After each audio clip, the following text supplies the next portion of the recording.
காலைல எந்திரிச்சுட்டு பல் விளக்கிட்டு அப்படியே கொல்லைக்கு வந்தாச்சு. அப்புறம் கொஞ்சம் கிளீனிங் ஒர்க்லாம் முடிச்சுட்டு, அதுக்கப்புறம் வந்து பழங்கள்லாம் விழுந்து கிடந்துச்சு. கொய்யா பழம்லாம். இத பார்த்தீங்கன்னு வச்சுக்கங்களேன், சின்ன பழம் தான். ஆனா டேஸ்ட் வைஸ் பார்த்தீங்கன்னு வச்சுக்கோங்க, அவ்வளோ டேஸ்ட்டா இருக்கும். உள்ள அப்படியே ரோஸ் கலர் இருந்துச்சு. இது ஒரு ரகமான கொய்யா பழம்.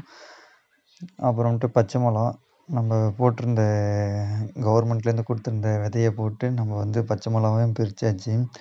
ஆ இந்த அவரைக்காய் வந்து இப்ப தான் வளர்ந்துட்டுருக்கு. கொடி அவரைக்காய் இருந்துச்சு. அடுத்தது வெண்டைக்காயும் இப்ப தான் வளர்ந்துட்டுருக்கு. ஆ நல்ல ரிசல்ட் கிடைக்குது. ஆனா வந்து வெண்டைக்காய் வந்து வீட்ல பிரிக்காம விட்டுருந்தாங்க. அதெல்லாம் வந்து கொஞ்சம் முத்தலா போயிடுச்சு இது. மழை பெஞ்சு இங்க தண்ணி நின்றனால வந்து நெறைய செடிலாம் அழுகி போயிடுச்சு.